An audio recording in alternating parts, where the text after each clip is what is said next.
కృష్ణా జలాల్లో తెలంగాణకు సగం వాటా రావాల్సిందేనన్నారు ఇరిగేషన్ శాఖ మంత్రి ఉత్తమ్ కుమార్ రెడ్డి. 2015లో ఏపీతో చేసుకున్న ఒప్పందం తాత్కాలికమేనని చెప్పారు. రాష్ట్ర ప్రజల హక్కులు ప్రయోజనాలను కాపాడతామని తెలిపారు. ఇక ఉమ్మడి ప్రాజెక్టులను కేఆర్ఎంబీకి అప్పగించే ప్రసక్తే లేదన్నారు మంత్రి.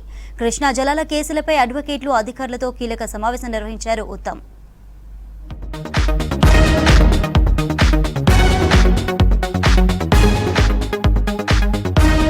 కృష్ణా జల వివాదాలు, తెలంగాణకు రావాల్సిన నీటి వాటాకు సంబంధించిన అంశాలపై ఫోకస్ చేసింది ఇరిగేషన్ శాఖ. ఇందులో భాగంగానే ఇరిగేషన్ ఉన్నత అధికారులతో రివ్యూ చేశారు మంత్రి ఉత్తమ్ కుమార్ రెడ్డి. కృష్ణాలో సగం వాటాకు కట్టుబడి ఉండాల్సిందేనని, ఆ వాటా దక్కే వరకు ట్రిబ్యునల్స్ ముందు గట్టిగా పోరాడుతూనే ఉండాలని అధికారులకు సూచించారు మంత్రి. ఎలాంటి హేతుబద్ధత లేకుండా 2015లో కృష్ణా జలాల పంపిణీ జరిగిందని, అప్పుడు ఏపీతో జరిగిన ఒప్పందం కేవలం తాత్కాలికమేనని, ఆ ఏడాది వరకు సంబంధించిన వాటాలపైనే జరిగిందని చెప్పారు. కృష్ణా బేసిన్లో జనాభా అవసరాలకు తగ్గట్లుగా రాష్ట్రానికి సగం వాటా వచ్చే వరకు కృష్ణా వాటర్ డిస్ప్యూట్స్ ట్రిబ్యునల్ 2 ముందు వాదనలు వినిపించాలని స్పష్టం చేశారు.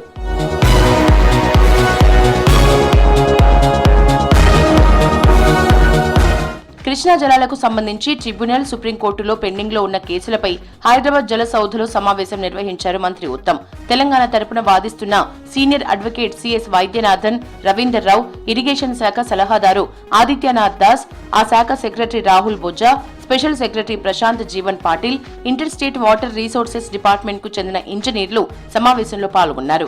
ఈ సందర్భంగా KWDT2 సుప్రీంకోర్టులో పెండింగ్ లో ఉన్న కేసులు, వాటిపై తీసుకోవాల్సిన చర్యలపై మంత్రికి అడ్వకేట్ వైద్యనాథన్ వివరించారు.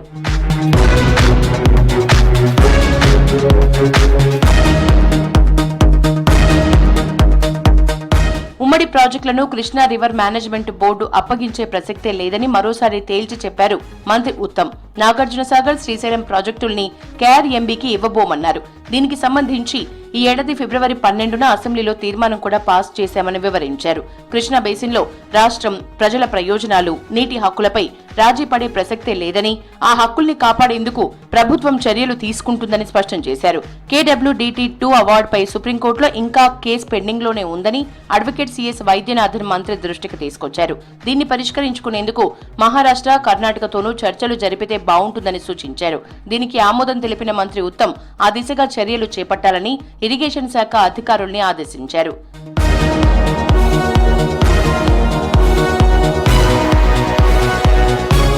కృష్ణా బేసిన్లోని అంశాల ఆధారంగా తెలంగాణకు న్యాయంగా దక్కాల్సిన నీటి వాటాలపై రాజీ పడేది లేదన్నారు మంత్రి ఉత్తమ్. రాష్ట్రానికి న్యాయమైన వాటాలు దక్కకపోవటం వల్ల ప్రజలు ఎన్నో ఇబ్బందులు పడ్డారని, వారి కష్టాల్ని తీర్చేందుకు ఖచ్చితంగా సగం వాటాను సాధించాల్సిందేనని తేల్చి చెప్పారు. దీనిపై అధికారులు, లీగల్ టీం, టెక్నికల్ టీం తమ వంతు ప్రయత్నాల్ని తీవ్రంగా చేయాలని సూచించారు. ట్రిబ్యునల్, సుప్రీంకోర్టులో రాజీ పడకుండా గట్టిగా పోరాడాలని అధికారుల్ని ఆదేశించారు మంత్రి.